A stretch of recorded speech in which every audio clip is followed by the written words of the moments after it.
আপনাদের সঙ্গে মজার মজার কিছু ভিডিও আমি শেয়ার করতে চাই, কিন্তু ওর পিছনে ছুটতে ছুটতে আমার মানে যতটুকু পারি তাই শেয়ার করতেছি।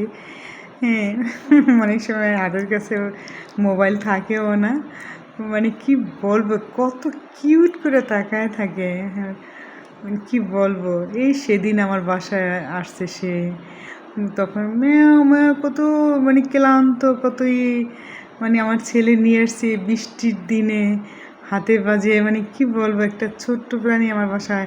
আর তখন আমার মেজাজ গরম, কেন একে নিয়ে আসছো, কিন্তু আবার কিছু বলতেও পারতেছি না। সে বৃষ্টির ভিতরে আমার ছেলে একে নিয়ে আসছে, ভালোই করছে। কেমনভাবে শুয়েছে লম্বা করে, হ্যাঁ, অনেক রকম করে ঘুমায়, লইয়া এইভাবে সেভাবে।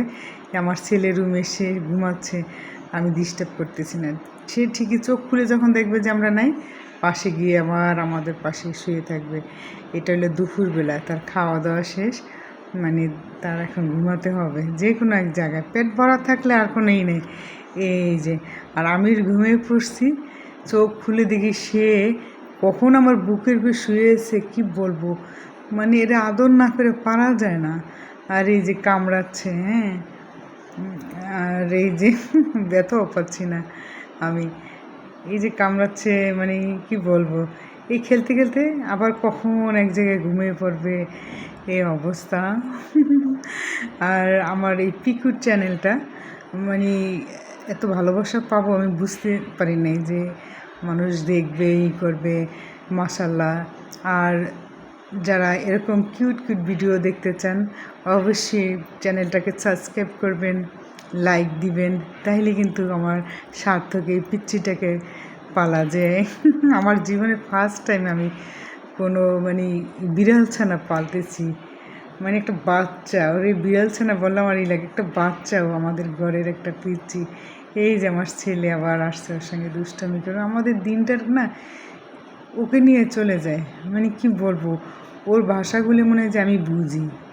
যে কিছু দিনের ভিতরে ও কখন ম্যামা করলে, ওর ক্ষুধা কোনটার জন্য ম্যামা করে আর কোনটার জন্য কি করে, মানে আমি বুঝতে পারি। আর কী বলবো, কী এনার্জি তার, কিন্তু এর পিছনে ছুটতে ছুটতে আমার এনার্জি একদমই নষ্ট হয়ে যায়। এই যে কামড়াচ্ছে, আর ওর না কারোর সঙ্গে ঘুমালে তার গায়ের সঙ্গে একটু বাজতে হবে, নাহলে তার ঘুম আসে না। হ্যাঁ, চোখ মানে বন্ধ থাকবে, তারপর কেউ ওই যে আমার হাজব্যান্ড পাটা সরাই দিবে আস্তে করে, সেই আবার ঘুমেরছে, কিন্তু আবার শরীরের সঙ্গে একটু বাজতে হবে কারোর সঙ্গে, হ্যাঁ, একটু টাচ করতেই হবে তাকে। আর আমার তো একটু ওর পিছনে ঘুরলে তো হবে না, একটু চাও খেতে হবে। তো আমার বিড়াল ছানার জন্য সবাই দোয়া করবেন। আল্লাহ হাফেজ।